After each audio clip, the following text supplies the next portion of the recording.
The Radical. Fundamental principles of freedom, rational self-interest, and individual rights. This is the Yaron Brooks Show. All right, everybody, welcome. Welcome to Yaron Brooks Show on this Saturday afternoon here in Puerto Rico. Morning still in California. And I'm not sure what it is. I don't know where you guys are. So happy Saturday. Hopefully everybody's having a great beginning of your weekend. And today we're going to do kind of a news roundup. We're going to cover a bunch of different stories from the news. We'll do these about once a week with the new kind of structure and format for the Yaron Brooks Show. And so, yeah, thanks for joining. I appreciate it. Catherine here. Catherine is here to make sure we reach our usual Super Chat goal. Remember, we have our goals for the Super Chat, which is $600. Of course, the Super Chat is a great way to ask questions, and $20 questions or greater than $20 questions get priority. So feel free, ask questions about anything, ripped from the headlines, not ripped from the headlines, whatever the hell you want. So we're going to talk about Putin and Russia and what's going on in Russia right now with Kazakhstan and with Ukraine. We'll talk about the Supreme Court ruling about the vaccine mandates, which was good news, but anyway, not as good as I would dream it to be, but that's just me dreaming. I'll explain that. And it's about a year since Biden was sworn in. I guess next week is a year. So just a recap of the big fail, and Biden seems to be going from failure to failure, kind of in a in sequential order, and which is good, I guess. I mean, the last thing I would want is for Biden to be successful, or for that matter, for any president these days to be successful. As you know, I love gridlock.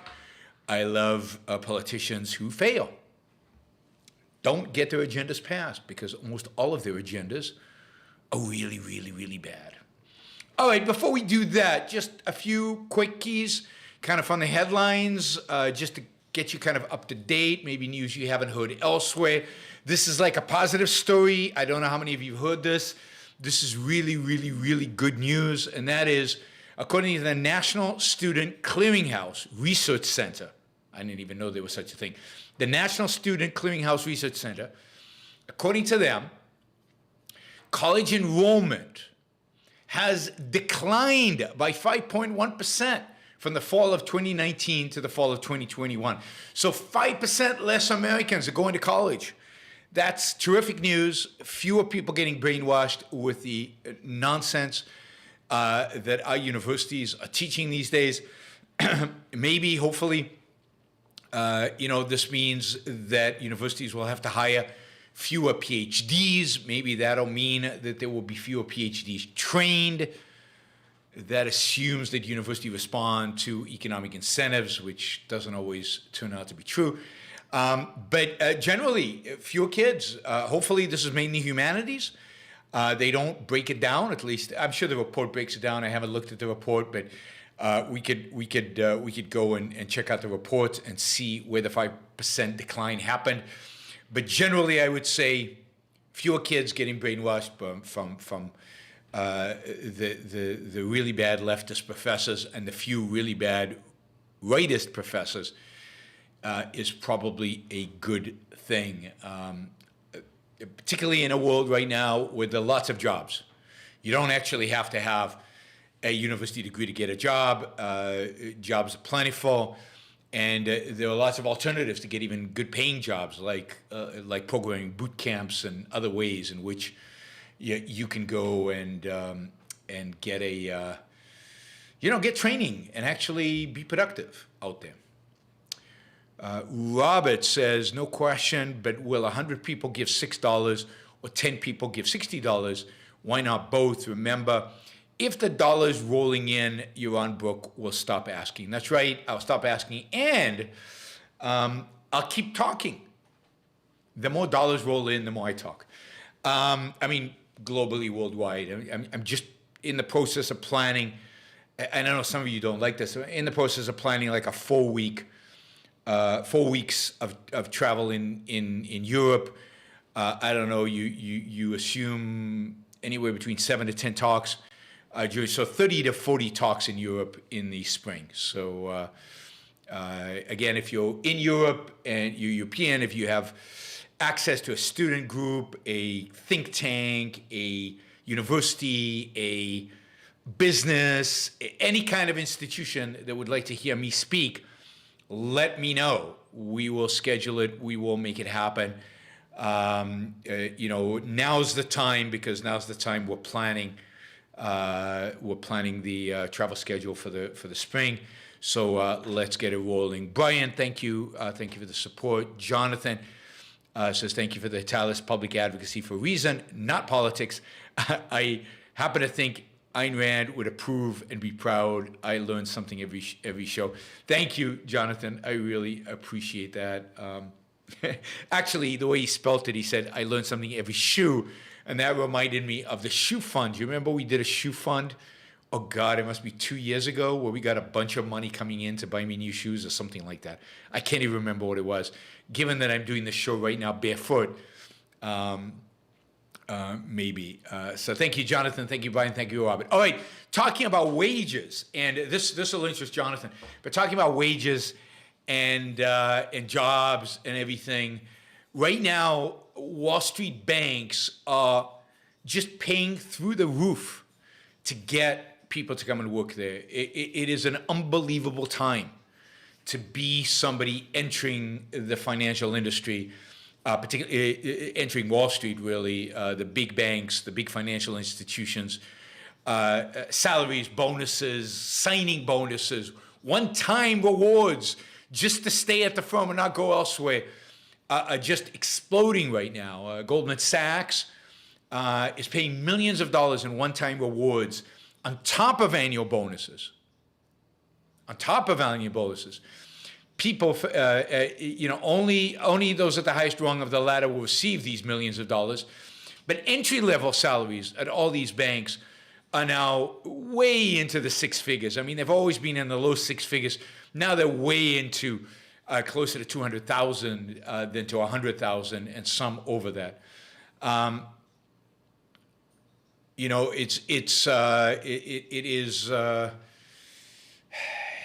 The banks have recorded record earnings for a variety of different reasons. Primarily, I'd say the Federal Reserve's continued stimulus. We'll see what happens as interest rates go up. Whether these banks continue to report record earnings. Trading volumes are up, so they make money off of trading. Transactions, raising money, all of that is up. The banks are doing fantastically well. According to JP Morgan, it says there's a global competition. There's non-bank competition. There's the direct private lending competition. There's competition, there's citadel competition, there's competition everywhere, fintech, PayPal, everywhere. And JP Morgan is investing in people, but it also, supposedly, I read somewhere, is putting aside $12 billion to enhance technology, to fight us fintech. So JP Morgan Chase wants to be one of the survivors, 20, 30 years in the financial industry, and they realize that in order to do that, they're going to have to invest heavily in things like, I think, blockchain, fintech, and other things. And they're devoting massive amounts of resources, $12 billion. I know in a world where everybody talks in trillions, doesn't sound like a lot, but that is a lot of money for them to be investing in these in this industry.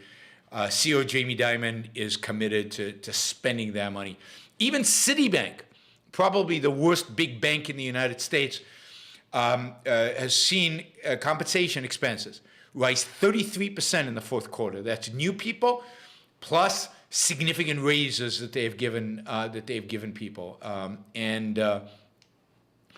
Citibank, by the way, is divesting, selling off a lot of its international presence, a lot of its consumer kind of retail banking in Asia and parts of Latin America, like Mexico and other places, and it looks like investing heavily in the United States and hiring a lot of people and growing. So finance is doing very, very well in this environment, which suggests that the economy is kind of screwy.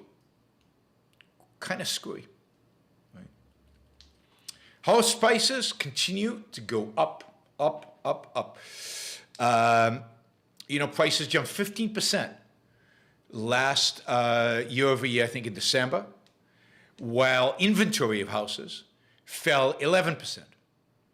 So there are fewer and fewer houses for sale, but because demand is so massive, prices, of course, go up. So this is not a bubble in the sense of people having a lot of money and that money flowing in.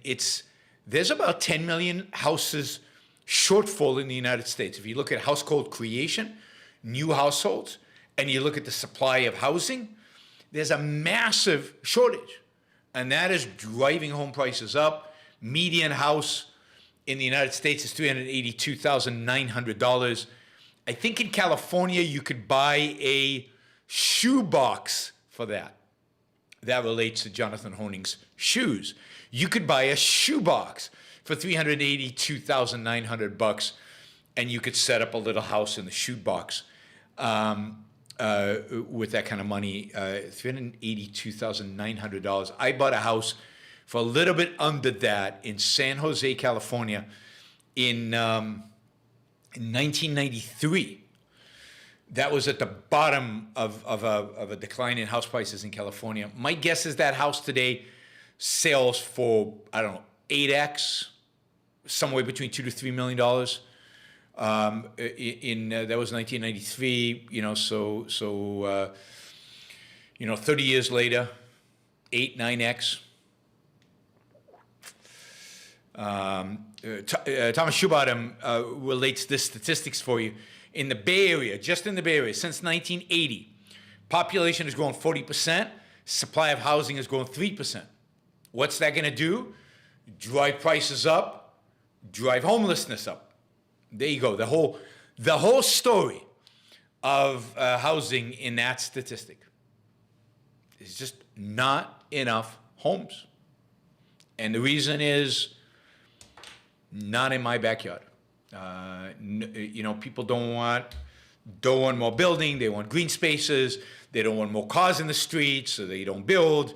They don't want to build bigger highways because that would be bad for the environment, so they don't build. And in general, they just don't build.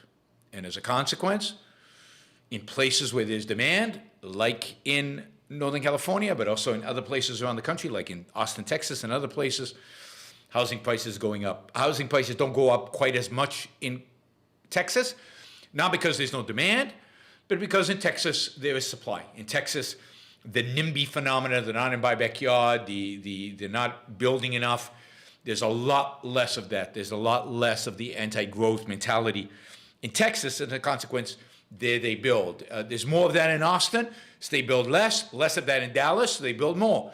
So Dallas home prices are going to be generally lower than Austin, Texas. Houston home prices low, even though Houston has been one of the fastest growing cities in the country.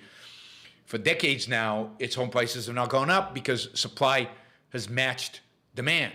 Because, the Houston, only major city in the United States, maybe one of the few major cities in the world that does not have zoning. Does not have zoning. Every few years they have a new referendum to introduce zoning to Houston, and the voters voted down to a large extent because of work done by objectivists who rally and really lobby against zoning. So activism can work, and Houston is a good example of the fact that in spite of the people in power wanting zoning is great if you love power. The intellectual activists who fight against it seem to win every single time. In spite of the fact that the people coming into Houston are coming from all over the country. So bringing all kinds of political views into Houston, they still vote down zoning every time. All right. Let's see. Catherine is sad. Just saying, Catherine is sad. That is just a reality. I don't know how we're going to live with that. I don't know how you guys live with the fact that Catherine is sad, but you're going to have to. All right, let's talk about Russia. God. Russia now is facing two challenges. One in Ukraine. We've talked about that.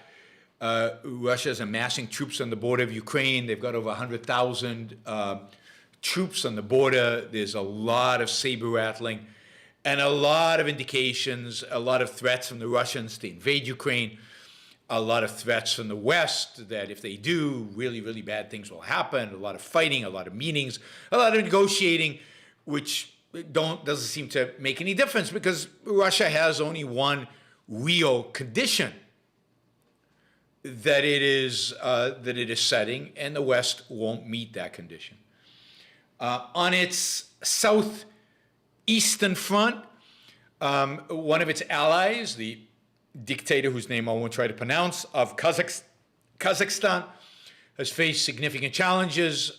People went out into the street because of energy prices increases. Remember, Kazakhstan is a massive producer of energy. It has vast oil fields. It also has a lot of thermo.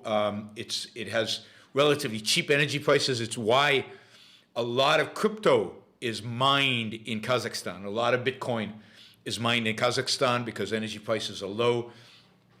And it's why when the unrest in Kazakhstan happened, crypto prices kind of went a little nuts. Bitcoin went down quite a bit because there was a lot of uncertainty about what would happen. Anyway, there were demonstrations in the streets, rioting. There was fear of a revolution, fear of trying to overturn the existing government, an authoritarian government that existed since the independence of Kazakhstan 30-something years ago after the dissolution, the dismantling of the old Soviet Union. And of course, Kazakhstan is a strong ally of the Russians. If you remember, Putin has said, is on record, that the greatest disaster of the 20th century was the dissolution of the Soviet Union. He would like to see Russia grow. He would like to see Russia have influence over its former states, satellite states, its former members of the Soviet Union. Kazakhstan is one of those. Kazakhstan is also a bridge, kind of a territory that lies between Russia and China, between Russia and ultimately Afghanistan, Pakistan, and it provides a strategic buffer for the Russians against the radical Islamists. Kazakhstan is a Muslim, nominally Muslim, but secular state that is very good at oppressing the radical Islamists, and therefore is an ally of the Russians in fighting the Muslims. So Russia, of course, sent troops into Kazakhstan in order to try to suppress the people. The West, of course, as usual, objected and freedom and so on. West, as if the West cares that much about freedom. But a lot of diplomatic noise was made. Nothing in reality. Nothing surprising here. Russia's got what it would like to have as its sphere of influence. Russia is a bad actor in the world. Russia is authoritarian. Putin is a thug. I actually said this in Russia once, and people said, be careful, what you say about Putin, because, you have to be careful. I still went back to Russia. I'm not sure if I'll go back again. We'll see. Maybe if I'm invited, I'll go back again. But anyway, Putin is a thug. He's anti-everything I and many of you believe in. He is a bad actor on the world stage. He is a bad actor towards his own people. There are no individual rights in Russia. There's no free speech in Russia. There's no economic liberty in Russia. Russia is not a free or good place.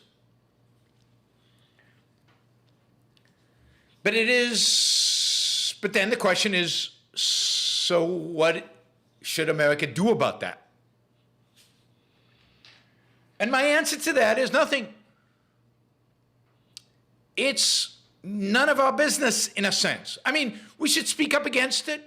We should use the bully pulpit against it. To the extent that Russia, in the general terms, is acting against American interests, we should withdraw our ambassador and shut down our embassy in Russia. But other than that, we're not going to invade Russia. They have nukes. So stop all the saber rattling and the loud voices and the waving a big stick. We don't have one. We're not going to use it. We're not going to do anything. So leave them alone.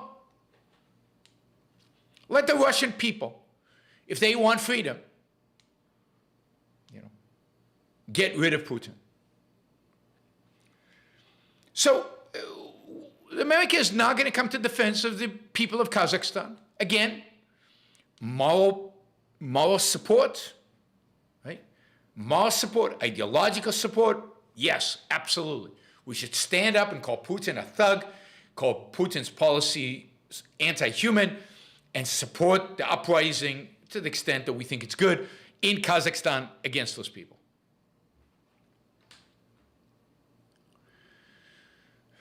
Cook says, can we get the UN to issue a scathing letter? That would do a lot of good.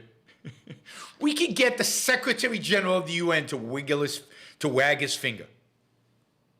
We probably could get a scathing letter. I don't think we could get the Security Council to vote on it because we've given the Russians a veto.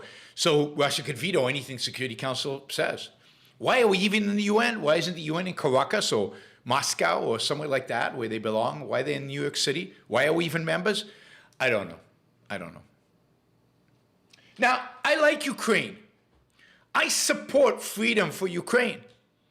I think the Ukrainian government is probably on the right track towards greater freedom for Ukrainian citizens. I think the current president of Ukraine is probably as good as they're going to get, and he's probably on the right path, and he's probably doing a good job. And I hate the idea that Russia is using force to bring Ukraine under its dominance, under Putin's dominance, to support the power of Putin, like he has in places like Belarus, where Putin basically now has a puppet government, or has had a puppet government for a long time in Belarus. I would hate, because I like the Ukrainian people, I would hate for the Ukrainian people to suffer that consequences. I would hate, just like I hate for the Russian people to suffer the consequence of Putin. It would be terrible for that kind of thuggery, that kind of government, to expand its influence in other places across Europe. You know, remember, Ukraine is a place where Atlas Shrugged was the best-selling book in the entire country. I think it was 2015 and 2016. They brought it up in 3 volumes, so every time the volume came out, it was the best-selling book in the entire country. It's a place where I've given some great talks. It's a place that has put on Ayn Rand's play Anthem, and I think they put on some other of Ayn Rand's plays on stage. It's generally a place that's moving, I think intellectually, ideologically, in the right direction. And here comes Putin threatening it. I think that's terrible. Am I going to send my kids to die in the battlefields of Ukraine to save them from the Russians? No. Should America send troops to Ukraine to defend it? No. Then stop it. Stop intervening. The whole issue around Ukraine is that Russia does not want Ukraine to be a member of NATO because it doesn't want NATO on the Russian border. NATO's already on Russia's border in the Baltics. They don't want Ukraine to be, that's a big border with Russia. They don't want Ukraine to be, you know, Baltics are pretty small, so it's not a real threat to Russia. But Ukraine is a big border. It complicates things for them. The NATO could bring forces theoretically into that border region. Now, I don't want to support anything the Russians support. But,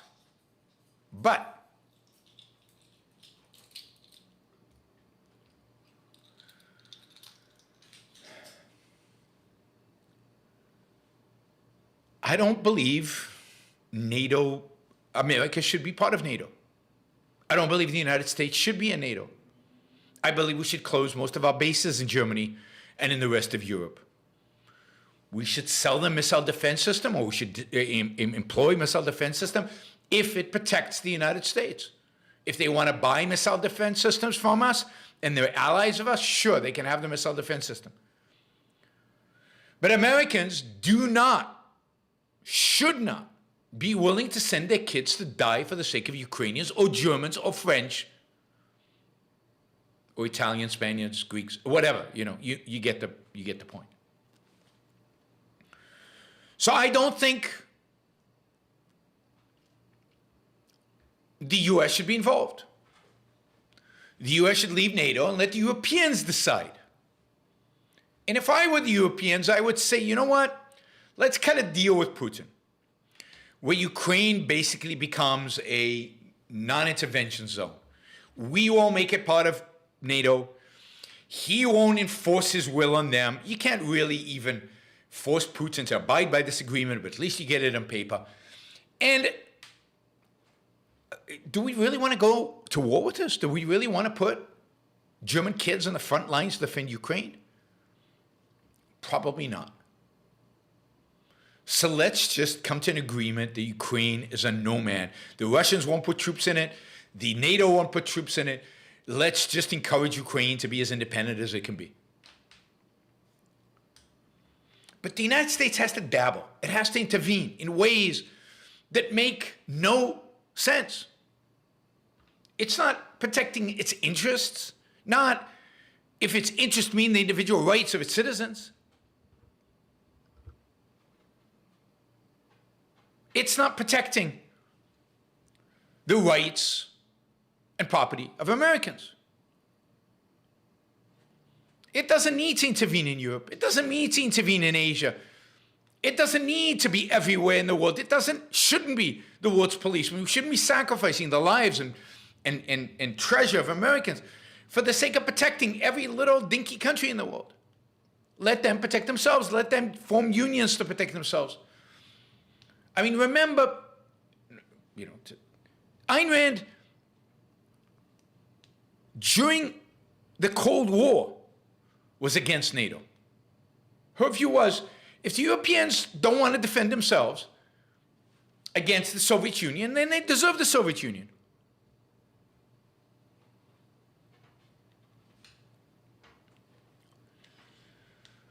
I mean, the ideal position of the United States should be send us the best people, and the rest, we won't intervene and we don't care.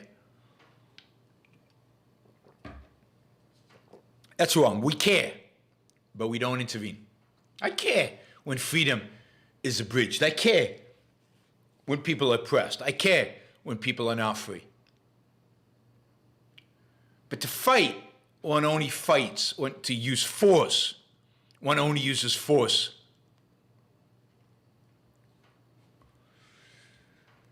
In the face of force, one only uses force for self-defense. Terror should never be used. Sanctions should only be used when it's an embargo, when it's all out, we're not trading with you. If some particular person in the foreign country is a criminal, then if he leaves that country, arrest him. Or if he comes to your country, arrest him, try him. But all this sanctions and all these programs, ridiculous. Mike, thanks for the support. I appreciate it. Let the United States cut its defense budget. Focus on weapons that protect us and annihilate the enemy. Bring our troops home. We should be building missile defense systems that are the most sophisticated and best in the world. We should make sure that no weapon the Chinese or the North Koreans or the Russians or the Iranians or anybody else deploys will ever reach our shores. We should redesign the American military to be able to strike anywhere in the world, super fast, ruthlessly, effectively, destroy the threat, and come home. We should dismantle all the parts of the U.S. military that are focused on nation building, that are focused on appeasing the enemy, that are focused on bribing the enemy.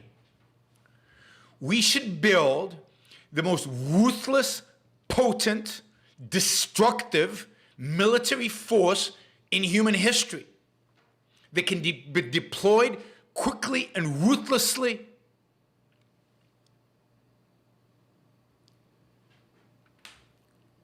As quickly as possible. We don't build the best missile defense systems. The Israelis build the best missile defense systems. We unfortunately fund them. I don't think we should fund them unless we're buying them from Israel. But the Israelis developed the best missile defense systems. We could learn from them. And we need even more sophisticated these missile defense systems than the Israelis, because the Israelis are defending relatively small borders. The United States is defending big borders against big enemies.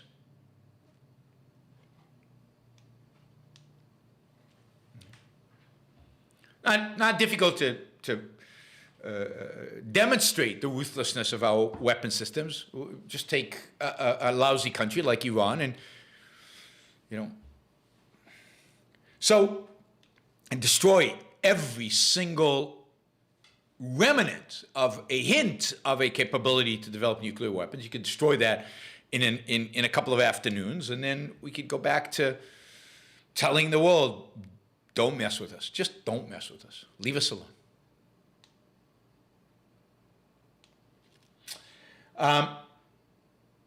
So I hate Putin. I hate what he's doing to Russia, and I hate what he's the threatening around the world. But Senator Cruz, Ted Cruz, this whole let's intervene in Russia, let's intervene in Europe, let's micromanage what's going on in Europe, is a bipartisan phenomenon. So Ted Cruz has this bill that he's trying to get passed that would sanction any country that buys gas, natural gas from Russia through this new pipeline that the Russians have built around Ukraine, through the sea to the German shore.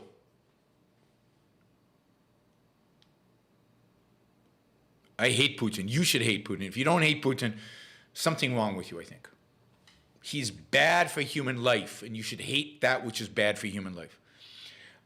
Why are we intervening? Yes, it bolsters, it makes Russia stronger vis-a-vis Europe.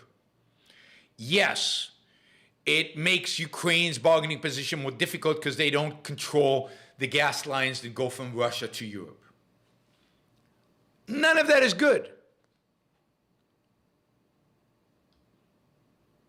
And none of that is America's business. The Germans want to become dependent on Russia, then the Germans will come dependent on Russia. Ted Cruz should butt out. Butt out.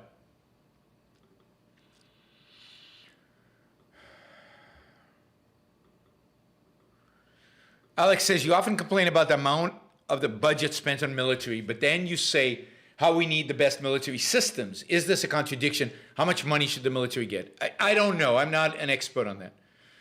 But I can guarantee less than what they get right now. In my view, America's military is corrupt, soft, massive amounts of money going to things we don't need, like big bases in Germany, South Korea, and other places. Building the wrong type of weapon systems. I think it's the F-22. Just go back and read about the F-22. That line the pockets of former military personnel who then become consultants to this military-industrial complex. There is a lot of truth to that, to Eisenhower's warning about it. Yeah, it's got some woke elements. I'm not too worried about the military being woke. I'm worried about the military being rules of engagement. Well before woke became popular, the rules of engagement in the F-35, sorry, not the F-22, the F-35. The rules of engagement, I did a whole show I did a segment of a show in the F-35 a while back on how just badly thought out, designed, strategic thinking that was bad on it. How really bad the F-35. Just the planning, the thinking, and then the amount of money spent on it was. There's a real problem with our new aircraft carriers. It's like overload of technology rather than thinking about what's the most effective, efficient way to produce a killing machine. As I said, I'm less worried about woke. Woke is just an extension now of what's been going on in the military since Vietnam, since before Vietnam, which is rules of engagement, just war theory, which has been taught at West Point for years and years and years, which is, woke is just an extension of that.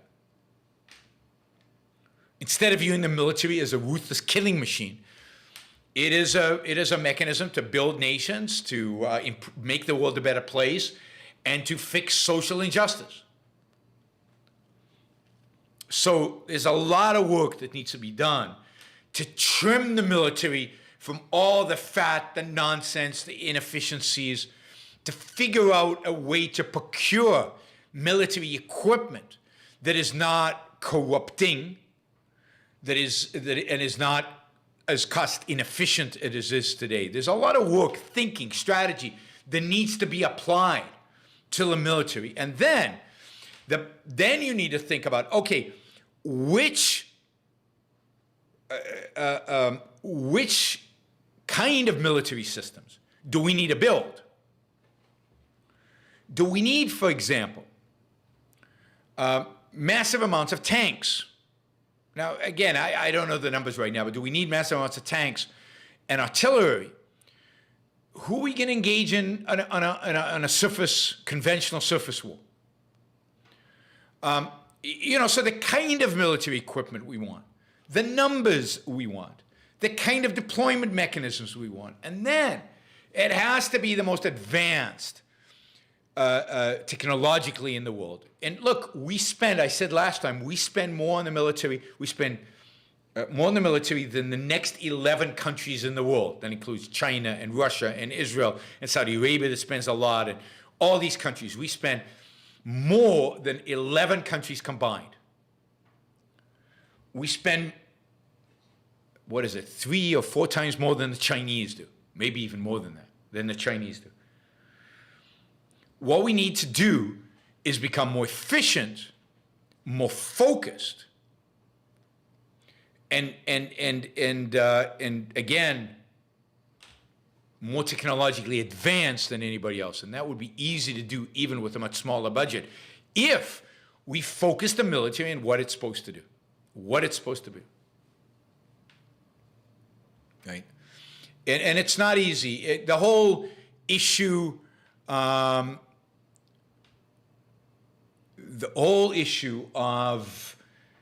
military procurement, how to procure military equipment, is not a simple one. It's not a simple one, given that you're never going to have many suppliers. So how do you make it efficient, cost effective? How do you create competition? All that stuff is not simple, but necessary. And that needs to be worked out. Somebody needs to do the work. And that's not easy. And that's what we need people thinking about rather than this, And look, I'm all for selling weapons to Ukraine. I'm all for selling sophisticated weapons to Ukraine. They're much smaller than Russia, so what they need is sophistication. And at the same time, I'm all for telling the Russians we won't add Ukraine to NATO, or the United States won't support that, and to back off. And yes, Russia will view that as a sign of weakness, but so be it. We've put ourselves into this position where we have to flex our muscles over insignificant things instead of flexing our muscles over things that are important. Like winning the wars we start. All right. That's what I have to say about Russia and Putin. Let's talk about the Supreme Court. The Supreme Court had this major ruling about vaccine mandates a few days ago. They basically ruled that the Biden administration's attempt to use OSHA to enforce a vaccine mandate on the largest corporations in America, that was unconstitutional. but that the vaccine mandate that the Biden administration enforced on hospitals and health organizations that received funding from Medicare and Medicaid was constitutional. You know, in the way that the Supreme Court thinks about the Constitution, it's probably the right decision. From the principle of the role of government and properly interpreting the Constitution, none of that was right. So why did the court rule that the Biden administration was wrong in terms of the restriction on vaccine in terms of vaccine mandates on the largest companies in America? It ruled it was wrong because it tried to use OSHA to establish this. OSHA is the Workplace Safety Occupational Hazard agency that was created by Congress. Now, a proper ruling would say that OSHA is unconstitutional, that OSHA should be disbanded, that the law establishing OSHA is a violation of a constitution. It's giving the executive power more power than the Constitution intended, and it is using that power to intervene in the business of business in a way that it should never do.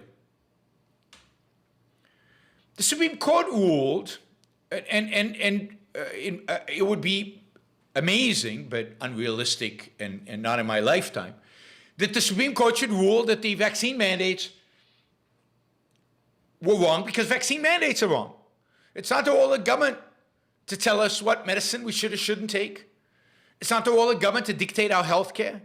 It's not the role of government to tell us how to take care of ourselves. Again, once you're infected, only then does government have a role, and even then, there has to be a threshold of severity. And with Omicron, it's not clear that the government has any role right now in COVID. It's just too mild.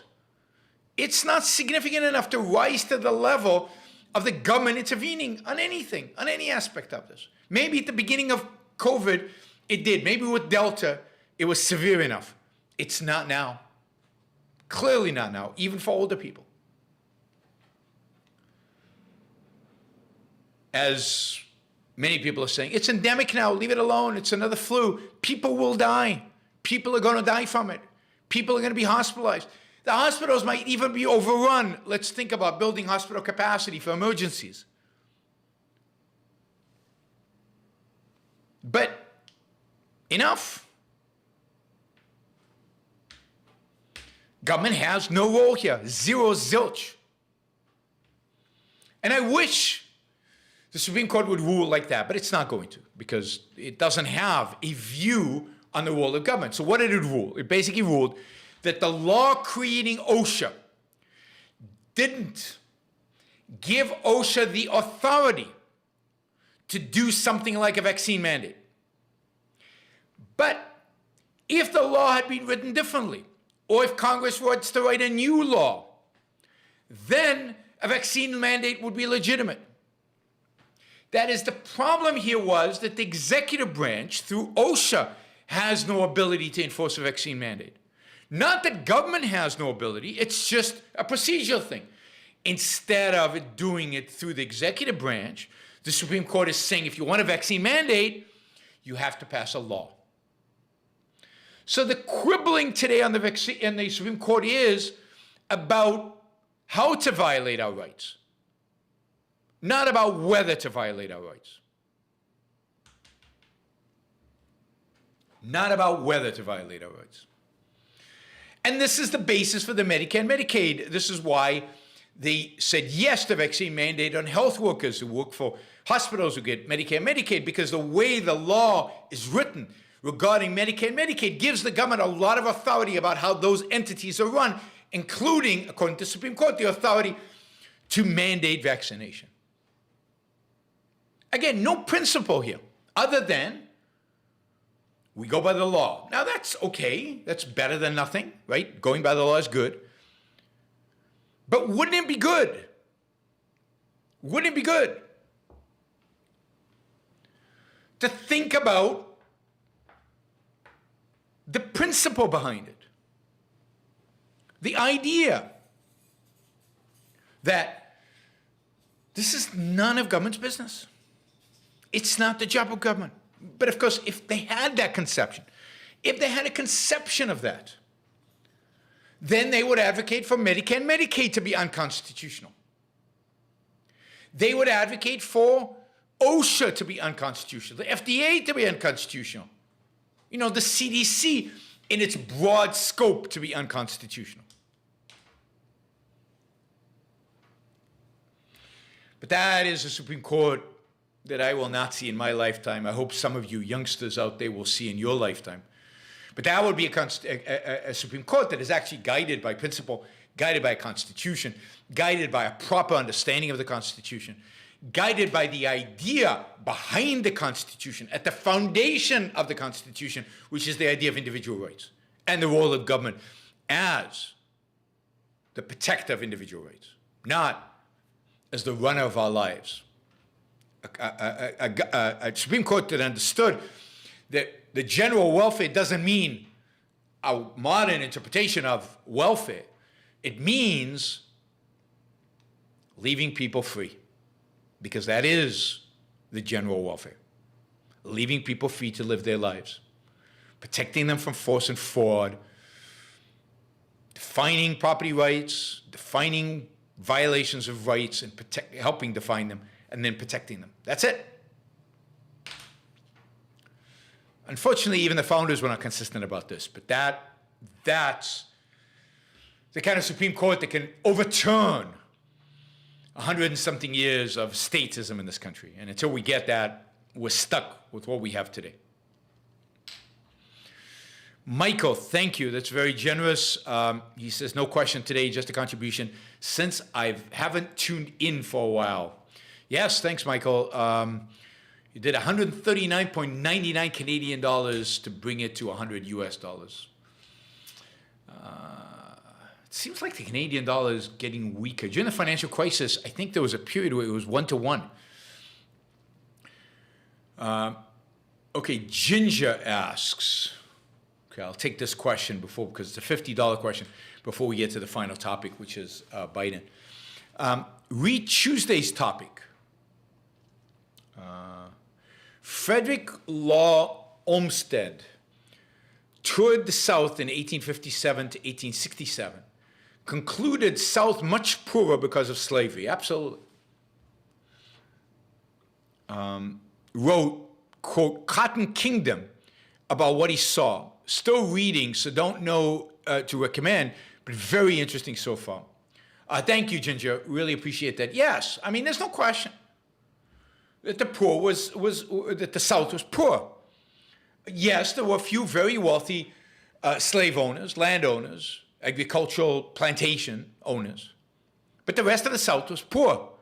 A majority of the population was poor. One of the great tragedies of the South was that a lot of poor whites who benefited nothing from slavery, a lot of whites generally who opposed slavery, were drafted into the Southern Army, or, like General Lee, fought not because they believed in slavery, but because of a false sense of patriotism. A horrible, disgusting sense of patriotism. Again, to see that in a movie, I recommend The Shawshank Redemption. Shawshank Redemption? God, where did that come from? Not The Shawshank Redemption. I recommend Shenandoah Valley, Shenandoah, Shawshank. That's the confusion. I recommend Shenandoah, the movie Shenandoah, with Jimmy Stewart, where it's about a family in Virginia that chooses not to fight, that chooses not to join the Civil War. And the reason is they don't support slavery. And they don't see why they should die for other people's slaves, for the other people's ability to have slaves. And there's some beautiful scenes in that movie where they explicitly talk about that. I mean, there's a dinner time scene where Jimmy Stewart is asking his sons, kind of all patriotic. They want to go volunteer. And he says, James, how are your slaves doing today? And the son says, I don't own any slaves, Dad. You know that. How about you, Patrick? How are your slaves doing today? Oh, no slaves. And what do you think of those slaves that your neighbors have? Oh, we don't like slavery. Men should be free. Then why are you so eager to go fight for the slave owners? It really is a beautiful scene. There are other scenes where they come and confiscate his horses, and he objects, and he calls it theft, that the state is stealing from him, and he when they come and tell him that it's his duty to fight for Virginia because he owes Virginia, he says something like, I didn't see Virginia here, when my boys were babies with a big teat to feed them. Virginia gave me nothing. I don't owe Virginia anything. Shenandoah, yes, it's a very sad movie, because what happens in the movie is one of the sons gets forced into the Southern Army, and then the rest of them, all the men, the father and the other sons, go looking for him and try to get him back. And tragedy befalls them, as tragedy always befalls good people in war. And it's just a heart-wrenching movie, but beautiful and true. Beautiful and true. Highly, highly recommended. Shenandoah, James Stewart. One of the best war movies, anti-war movies. And I think most movies should be anti-war movies you'll ever see. It's a truly amazing movie. All right. Yeah, let's talk about Biden. It's coming up on a year, Biden presidency. Just to give you a quick update, we've raised about $235. So still quite a way to go to get to our 600. We need a few more Gingers and a few more Michaels to get to our $600 goal today. So hopefully you're out there and you want to support what we're doing here in the Iran Book Show and the kind of shows that I'm doing, covering all this gamut of topics. So if you do support that, even if you do just $2, $5, $10, whatever. Somebody suggested early on maybe we should just do $5. Just if that's what you can do, that's what you can do. You can do a bunch of $5. So those of you who can do more, thank you, and I really appreciate it. But whatever you can do is appreciated. So Joe Biden is coming up on a 1-year anniversary of his presidency. And he has some things to show for it, and a lot of, from his perspective, failures. But from an objective perspective, from the perspective of a Democrat, he has two main achievements that he has succeeded in. Well, I'd say three main achievements. One is the big stimulus package that he passed when he first came into office. One of the first things he did. Of course, it was a stimulus package that was really kind of supported by Trump, and the Republicans didn't really fight it because they're wimps and because they're pathetic, and so on. We got those. What was it? $1.7 trillion. We've got inflation to thank for that. So his success and Trump's success with his stimulus packages have all led to inflation that we're living in right now. If you combine the three stimulus packages, the two under Trump and the one under Biden, plus the Federal Reserve policy, what you get is inflation, and that's what we have today. So there's a huge cost to the success, if you will, of the Biden administration. Ooh, looks like we got some good news here. Lex Friedman has just posted the podcast he did with me and Yoram Chazoni. I think it's 3.5 hours. I'm not sure how long it is. You guys can check it out and let me know. But this is the debate, nationalism, individualism. It's not really a debate, it's a discussion, and we didn't go to a lot of places I would have liked to go because Lex was guiding the conversation. But it was really, I think you'll enjoy it. I think it was really interesting. So go check it out. Yoram Chazoni and me on the Lex Friedman Show, 3.5 hours. Share it around. But go watch it. Give some Lex Friedman some love so that we encourage him to have me on more. I mean, the more views it gets, the more likely it is that he has me on in the future again. Anyway, so Biden succeeded in passing the stimulus package, but of course we all lost as a consequence. He then succeeded in passing an infrastructure bill, which again is supportive of inflation, supportive of deficits, supportive of government spending through the kazoo. And I will bet you this bill will involve, once it's actually put into place, in terms of programs, will involve massive numbers of bridges to nowhere, huge amounts of enriching corrupt contractors, corrupt government officials, corrupt people who participate in anything to do with others. Action Jackson asked if we can make shorts of the Lex cast. I don't think so. I think Lex does it. He has the Lex clips, but I can send him an email asking, but I think he prefers not, if I remember when I asked him last time. He creates the clips, and he puts them up. See if anybody else has ever done any clips of Lex that are not Lex.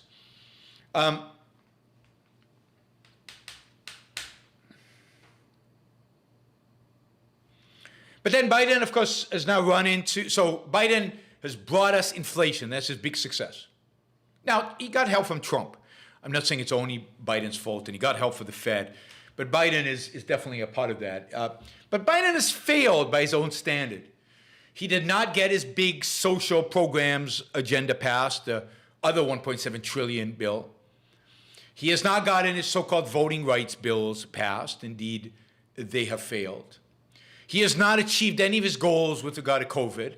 He has not gotten vaccine mandates passed. The Supreme Court just overturns those. He has not seen a dramatic decrease in COVID that he expected and promised to achieve. COVID is actually higher now than it's ever been before, and more people died of COVID while Biden was president than died of COVID while Trump was president. Not that that's good news for Trump. A lot of that is just, Biden's hubris and Biden's arrogance and the idea that you can centrally plan and you can centrally enforce and you can cram down our throats government policies, and that is going to solve an issue like COVID. Biden has governed. Oh, the third success that he had, third success is he's put in place a lot of really bad regulators, really bad people who are doing the progressives' bidding in terms of making doing business in America hard, in terms of obstructing markets, in terms of making us less efficient and less supportive. So that was the other success, in quotes. Because every Biden success is a failure for the United States of America, is a failure for all of us, is a failure for our standard of living, quality of life, purchasing power of our dollars. It's surprising to me how little people seem to care about the inflation that we have right now. 7% is a lot. The purchasing power of your dollar is declining by 7% a year. It could be more depending on your basket of goods. Right. All right, let's see. So Biden is failing right now. His approval numbers are Trump levels. They're in the low 40%. According to one poll recently, was as low as 33%. His disapproval numbers, the numbers of people who disapprove of him, are over 50%. Again, Trump level numbers from Trump's presidency.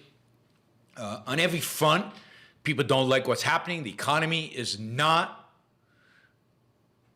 improving the way people expected.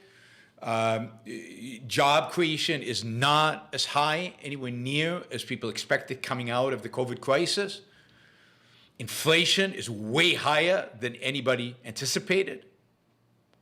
The economy is not doing well, and we could very well be heading towards stagflation because, to a large extent, because of the Biden administration's regulatory policies, which are going to inhibit the ability of the U.S. economy to, in flexible fashion, to adjust and adapt to the changing inflation, to changing demand and supply requirements, and going to bring about stagflation. We're also experiencing shortages because of supply chain issues, and we're experiencing inflation. But every front, the economy, other than maybe employment, but even employment, will still have fewer Americans employed today than before COVID. So on every front, the U.S. economy is not doing well. It's everything you would have expected with the Biden presidency. He is failing on every front. And then he went out to Georgia to give this speech about voting rights.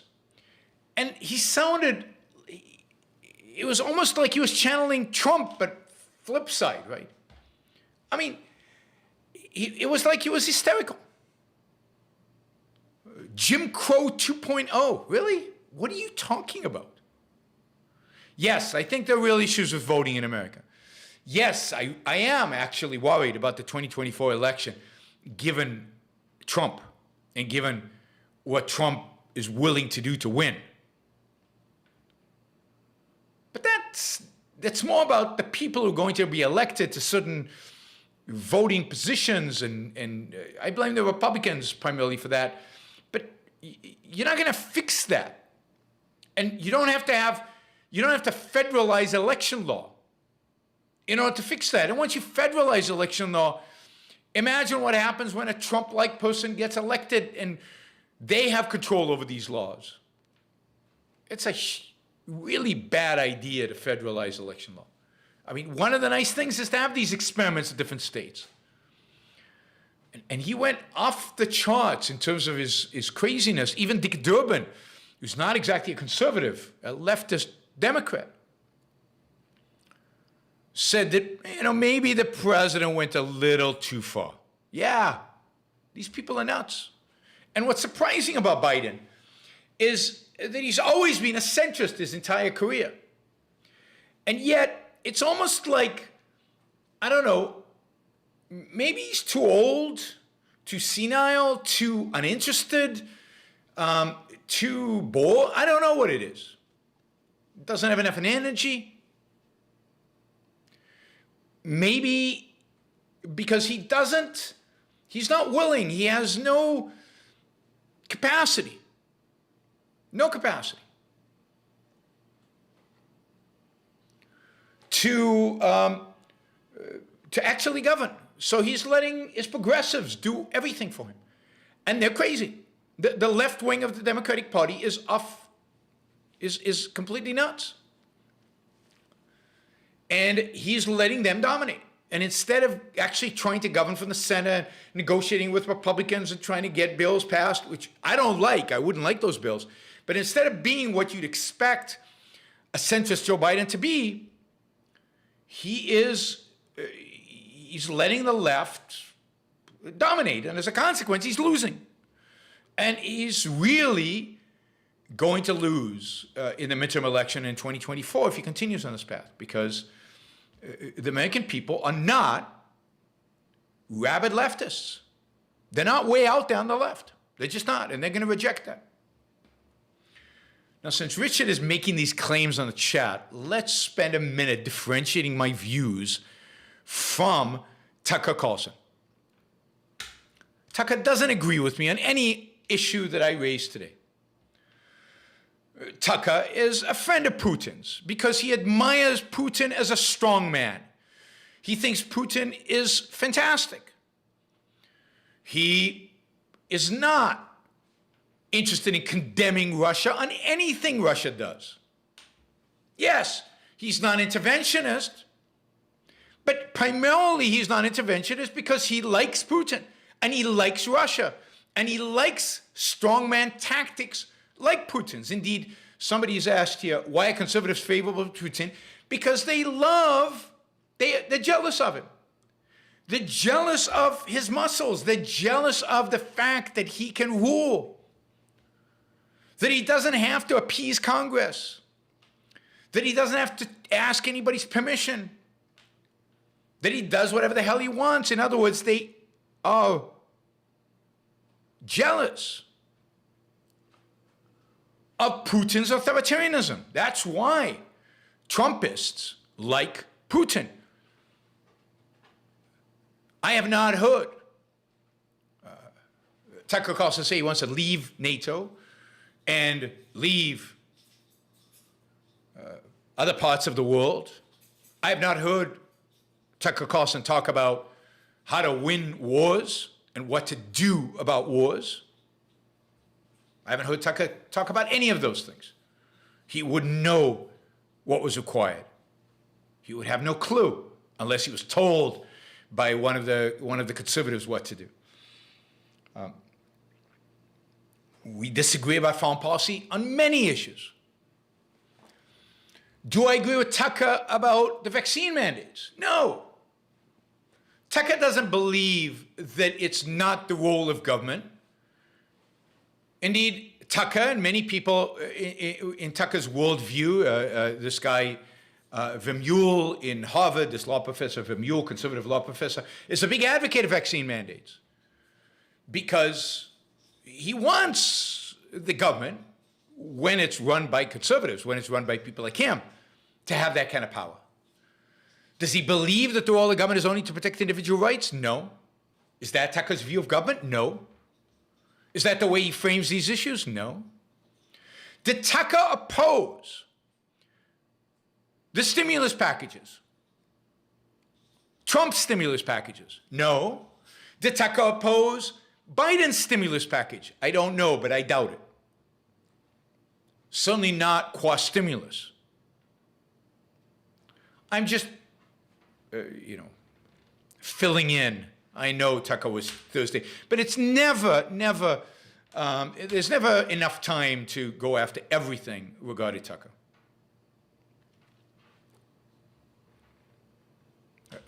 I don't agree with Tucker on vaccines. I don't agree with Tucker with Trump. I don't agree with him on January 6th. None of those do I agree with him.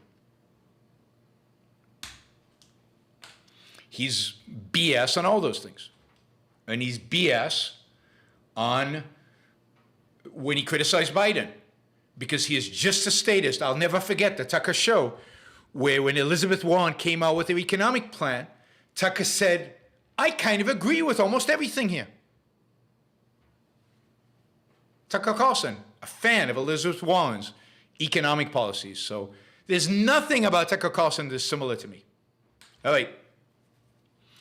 Let's see. We've got some questions. So Biden is just digging a bigger and bigger hole for Democrats, which is interesting.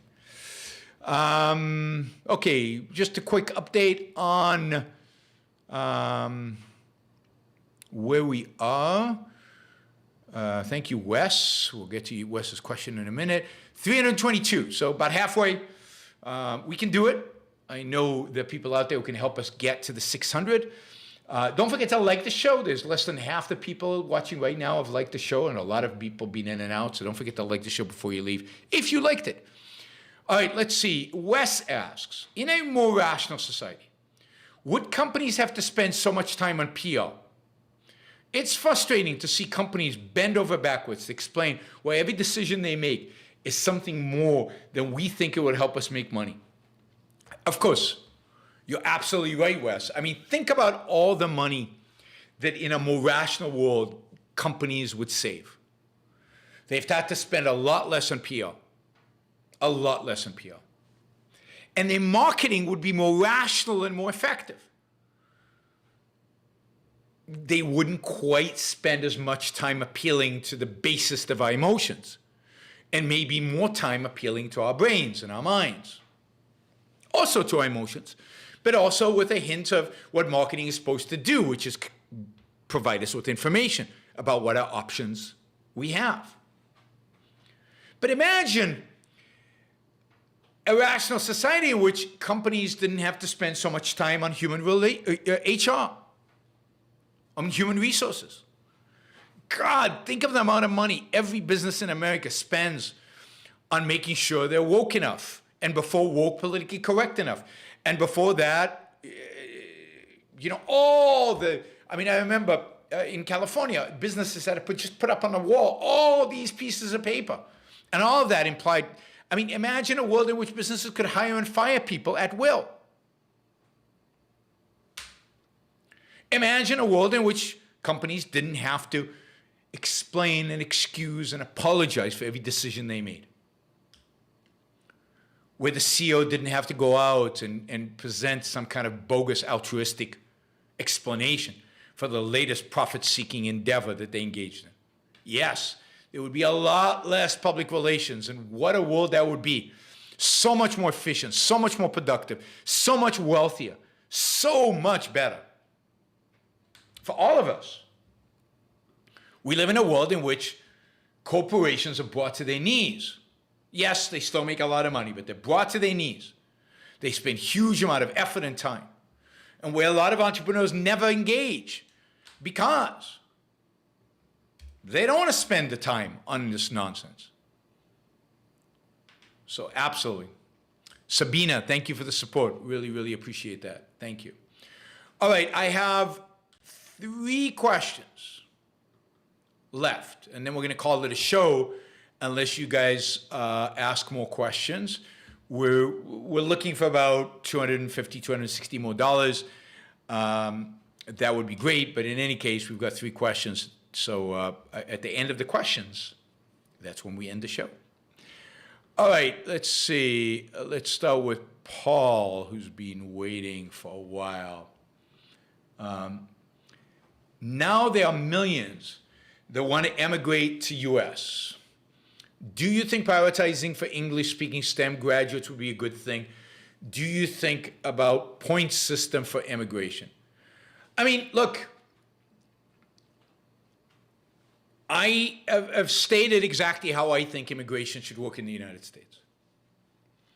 It should be job-based, not points-based, because points assumes that some central planner know who's more important than whom, who the economy needs more than whom. There are now billions of people trying to get into the United States. That's complete nonsense. If the United States opened its borders tomorrow, billions of people would not come. Most people don't want to leave their homes, don't want to leave their families. So the solution is not points, because points are merit. Who decides what merit is? Some central planner, and I don't believe in central planning of anything other than force, which is the only role of government, to centrally plan.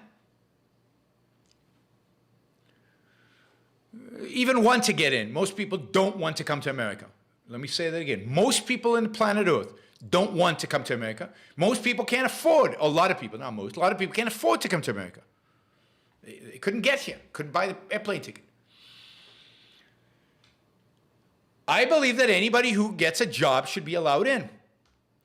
So I believe that employment agencies all over the world should be granted the ability to provide visas to enter the United States for people who they can match with employers. And they can run an FBI background check on. So they run an FBI background check on, they match you with an employer, you get a visa to come to the United States. And that could be to pick apples, and that might be seasonal. It might be just 6 months visa to go pick up apples and come back. It might be programmers.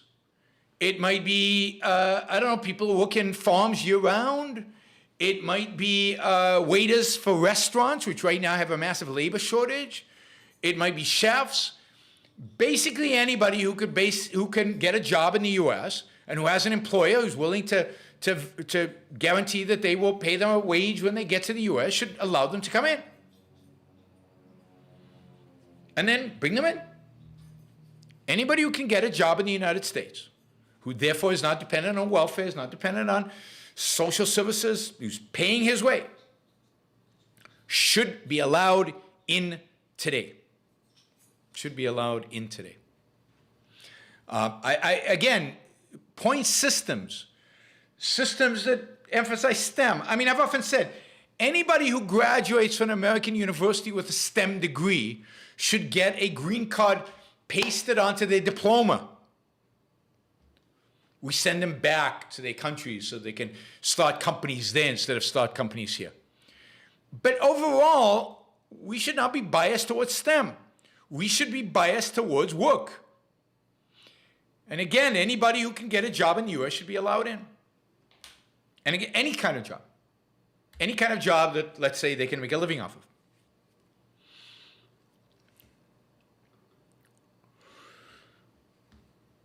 And, you know, the visas should be 5-year visas, and after 5 years, if they don't have a job, they should be expected to go back home. And if they do have a job, then you extend it for another 5 years. And make it impossible for them to get citizenship. Only the children can get citizenship. You can that way you don't get them voting and stuff. And there are lots of things you can do if you actually believe in freedom, if you actually believe in liberty. If you don't, if you believe in preservation of the status quo, if you hate human beings, if you don't want economic growth, then fine. Then keep them out. But if you love freedom, and if you love human beings, and if you want to get richer, then you want immigrants, and you want immigrants to come based on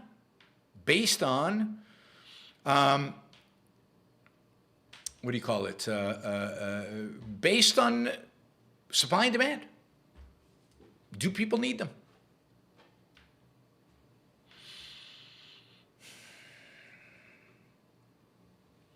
If they come and get a job, then they're going to have health insurance. If you have health insurance, you can pay for your health expenses.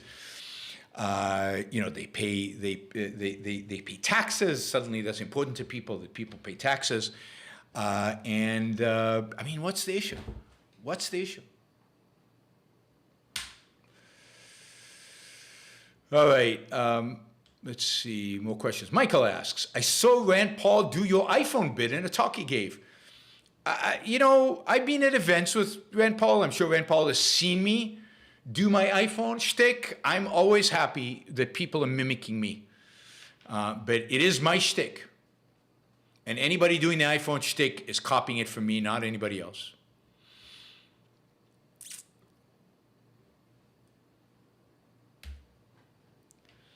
Michael also asked, will Puerto Rico become the next Miami? It will take a decade or two. It could. Will it? I think it's unlikely because of the politics in Puerto Rico. All right, we have 2 more questions. And we're still short $220. 2 more questions.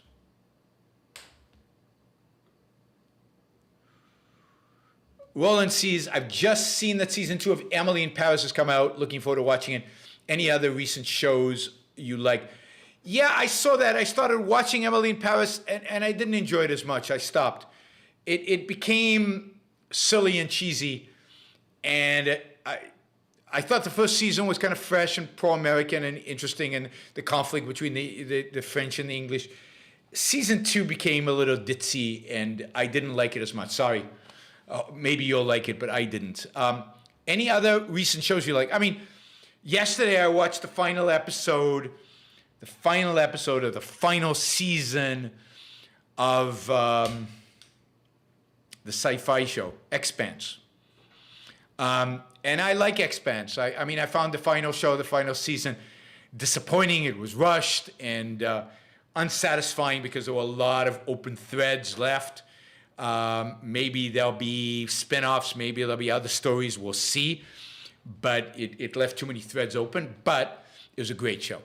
And the reason I like The Expanse, the thing about The Expanse that is so good, is that it is a character-driven show. It's about the people on the Resonanti, this one spaceship. It's about them, it's about their struggles, it's about their personalities, it's about how they grow. And I love shows that focus on the personalities. You know, the plots are good, the story's good. There's a lot of open-ended stuff because they introduced this alien thing that they don't know exactly what to do with. But that's why I'd love to see continuation, to explore more of that and to see where that takes it. But anyway, I really enjoyed The Expanse. Real heroes, real thinkers, thoughtful heroes. It was really good. It was really good. Let's see. Bree, 2 more questions. Last 2 questions. I keep getting additional ones, so that's why it's still 2 last questions. 2 last questions, and we're exactly $200 short. Somebody wants to pitch in $200 just to get us there. That would be fantastic. Frank, thank you, with $5. So that adds a question with 3 questions. So you have, Frank has bought you a little bit of time to support the Iran Book Show with a few more dollars. All right, Bree asks, my daughters have just arrived safely from their indoctrination camps. I assume she means university. The day they came home for Christmas, parts of both towns were destroyed by tornadoes, but they were already home. That's good. So $20 because I'm happy. Thank you, Bree. I really appreciate that. And I'm happy you're happy, and I'm happy that your daughters are home safe with you. That's great. All right. Thomas asks, do you think Tucker would run for office? He has said he won't, but I think if the right circumstances came about and there was enough of a popular, his audience demanding it, I think he would. I don't see why he wouldn't. He's a completely kind of a power lust as an intellectual. If you think about his evolution intellectually, you can see it. He's gone to where the people are. And that's what a politician does. So he's already acting like a politician. So, I would say I think there's a good chance that he will run at some point. But it depends how the Republican Party evolves. He won't go in unless he's convinced he'll win. And he won't compete against Trump. So he certainly won't go in. If Trump is running next time, he'll wait to see where it is, right? So that's my thoughts on that. All right, 2 last questions. Again, we've got $169 left. We keep chipping away at it nicely. Nice chipping away. Let's see if we can get how far we can get. All right. Yuan, did you watch the Aeronauts super movie, Great Values? I think I did, but I can't remember. Maybe if you tell me what it's about, I'll remember. But off the cuff, I can't remember. It sounds really familiar, so I probably saw it, and I watch a lot of movies, but you'll have to remind me.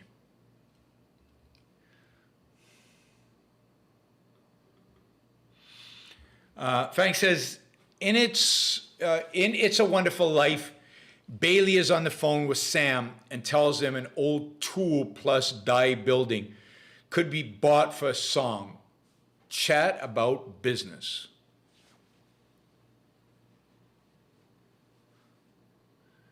Yeah, I'm not sure what the question is, Frank. You know my opinions about It's a Wonderful Life. And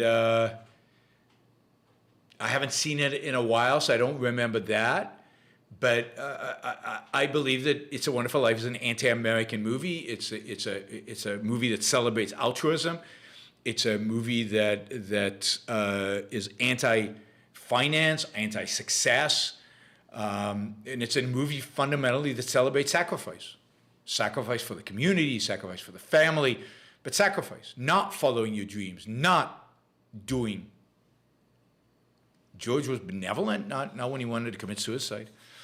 But yeah, you can be benevolent in some ways and waste your life away and be altruistic and be focused on sacrifice. Remember that Ayn Rand considered Frank Capra, the director of that movie, to be a communist. She hated Frank Capra.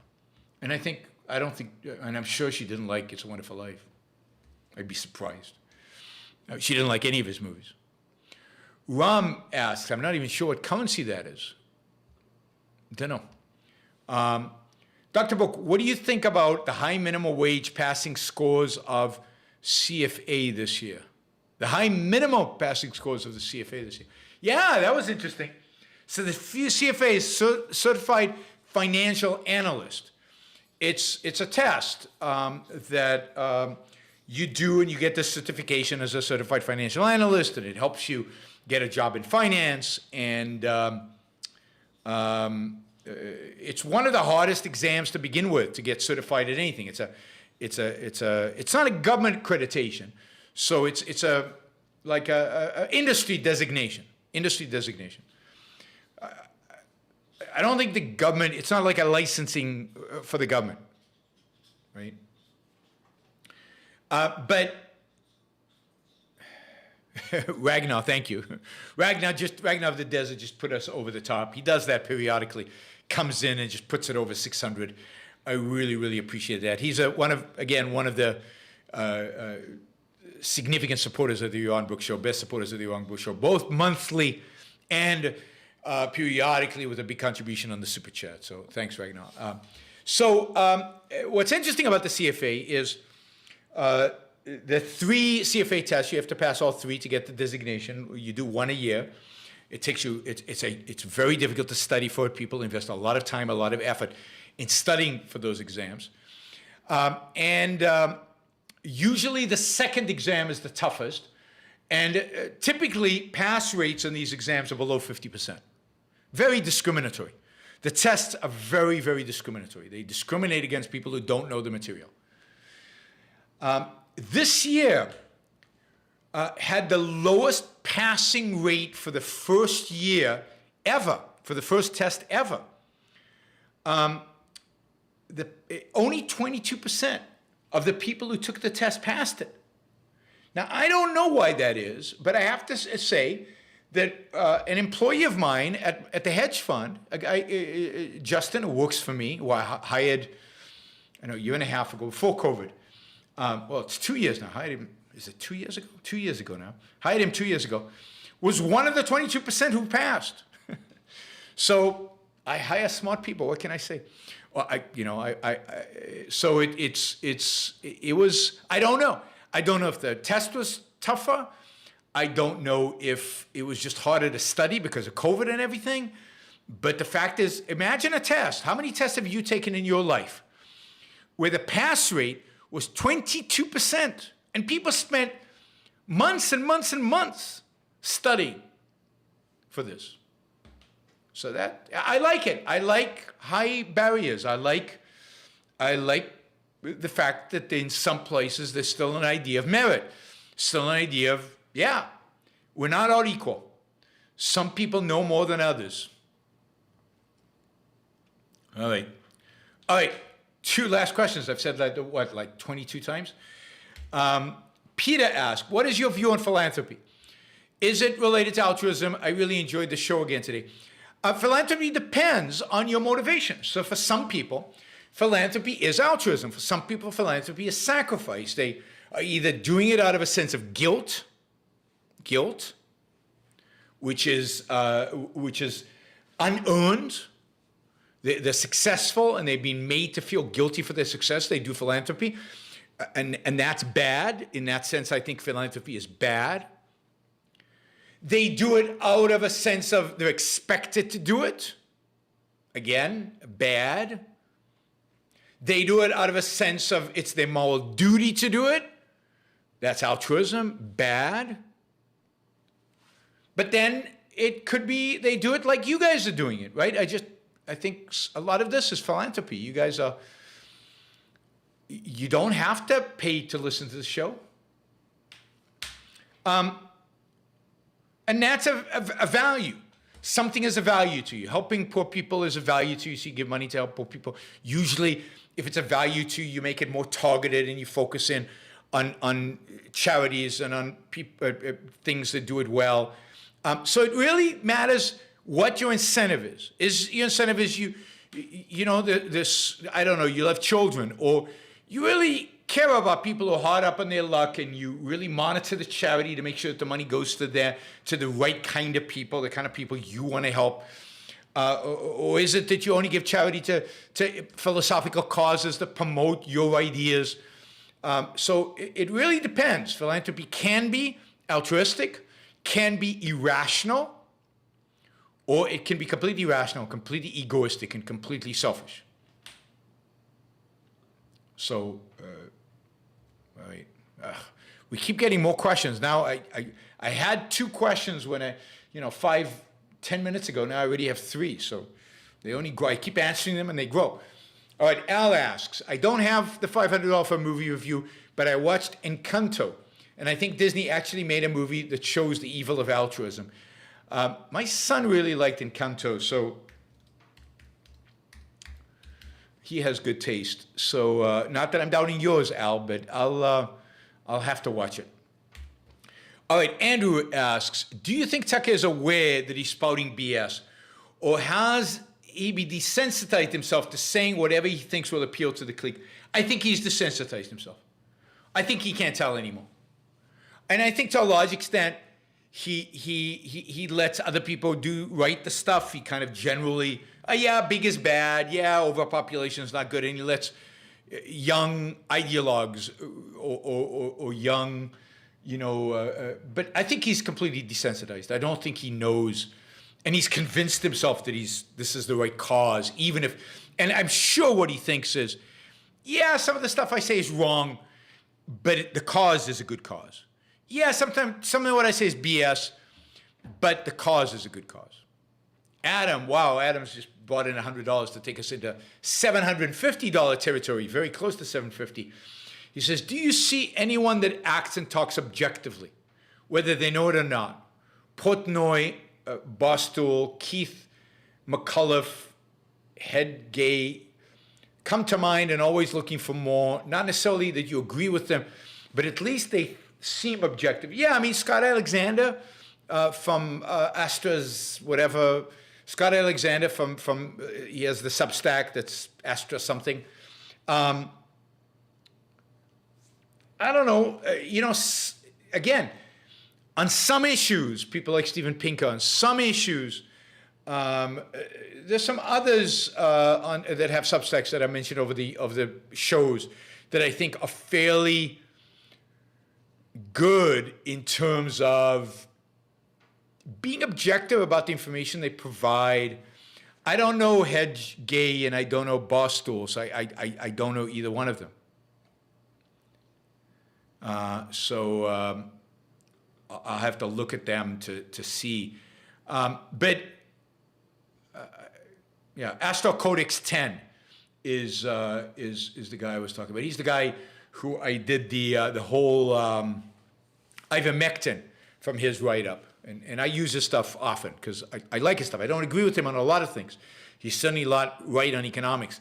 But I like the way he approaches issues. I like the way he thinks, and I think he's trying to be objective. So if you listen to my show, and I know you do, Adam, I often mention Substackers that I like. And some of them I'll try to have on the show. All right, Brian, last question. As a newly divorced person, I have consciously decided to forego pursuing a romantic relationship for a few years while I work on things. Can this be rational or am I missing out? I mean, it depends what you mean by you're foregoing pursuing a romantic relationship. And if you meet somebody and they're really nice and you find them interesting, are you going to say, oh, I'm not doing romance now, I'm going away? I mean, it depends what it means to forego. If it just doesn't mean I'm not going to make a particular effort to find it, then yeah, you can take some time off from that and work on certain things, whether it's psychological, whether it's financial, to get to a better place so that you feel more comfortable or more confident or whatever it is, or just more ready for, to get back into the romantic scene. But I would never be in a position where not take advantage of opportunities, not engage in opportunities when I see them. Right. All right, excellent, guys. I will see you all tomorrow. We again beat our $600 goal by a good margin, even though early on it was very, very slow. So thank you again for coming through. Thank you, Adam. And thank you, Ragnar of the Desert, in particular towards the end there for really getting us through. But all the super chat, Wes did a great job today, and a bunch of you that I can't find. Thank you all for supporting the Iran Book Show, for making what I do possible, for making all my public appearances. Like, you can go now and find the 3.5-hour interview that Les Friedman did with me and Yoram Chazoni. You can find it. Nobody paid me for that, didn't get compensated for that. You make it possible for me to take 3 hours out of the day and devote to something, well, actually 4 hours out of the day and devote it to something like that. And there'll be a lot more, hopefully, of things like that. There's going to be a series of interviews with the Bitcoin guy, whose name just slipped my mind. But there's going to be a lot of stuff like that that are made possible because of your support. So thanks, guys. I will see you all tomorrow, same time, same place, 2 o'clock East Coast time. And I'm not sure what the topic will be tomorrow, but I'll figure that out. And yeah, have a great rest of your weekend. Bye, everybody.